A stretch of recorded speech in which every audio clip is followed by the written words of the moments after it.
10 కాదు 20 కాదు 56 ఏళ్ల క్రితం మొదలైన సెర్చ్ ఆపరేషన్లో కీలక మలుపు చోటు చేసుకుంది. దశాబ్దాల క్రితం హిమాచల్ ప్రదేశ్లోని రోహతంగ్ పాస్లో కూలిన ఐఏఎఫ్ కార్గో ఎయిర్ క్రాఫ్ట్ ప్రమాదంలో చనిపోయిన వారి మృతదేహాల అవశేషాలను సైన్యం గుర్తించింది. ప్రమాదం జరిగిన సమయంలో విమానంలో మొత్తం 102 మంది ఉన్నారు. అయితే తాజాగా మరో 4 మృతదేహాల అవశేషాలను రికవరీ చేయగలిగింది భారత సైన్యం. ఇది ఇండియన్ ఆర్మీ చరిత్రలోనే longest running search and recovery operation గా చెప్తోంది సైన్యం.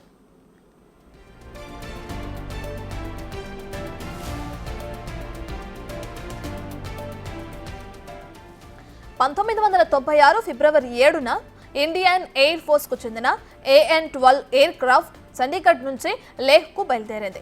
హిమాచల్ ప్రదేశ్లో రోహతంగ్ పాస్ దగ్గరగా వెళ్ళాక వాతావరణం అనుకూలించలేదు. దాంతో ఆ విమానం అక్కడే కుప్పకూలింది.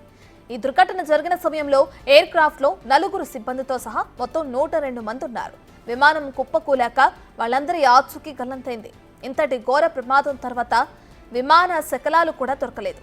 అయితే ప్రమాదంలో గల్లంతైన వారితో పాటు విమానం జాడ కోసం ఇండియన్ ఆర్మీ దశాబ్దాలుగా సెర్చ్ ఆపరేషన్ కొనసాగిస్తూ వస్తుంది.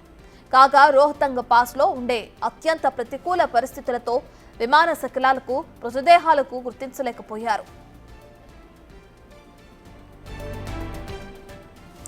సెర్చ్ ఆపరేషన్ కొనసాగుతున్న క్రమంలో 2003లో ఓ ట్రెక్కింగ్ టీంకు 18,000 అడుగుల ఎత్తులో ఓ మృతదేహం అవశేషాలు కనిపించాయి.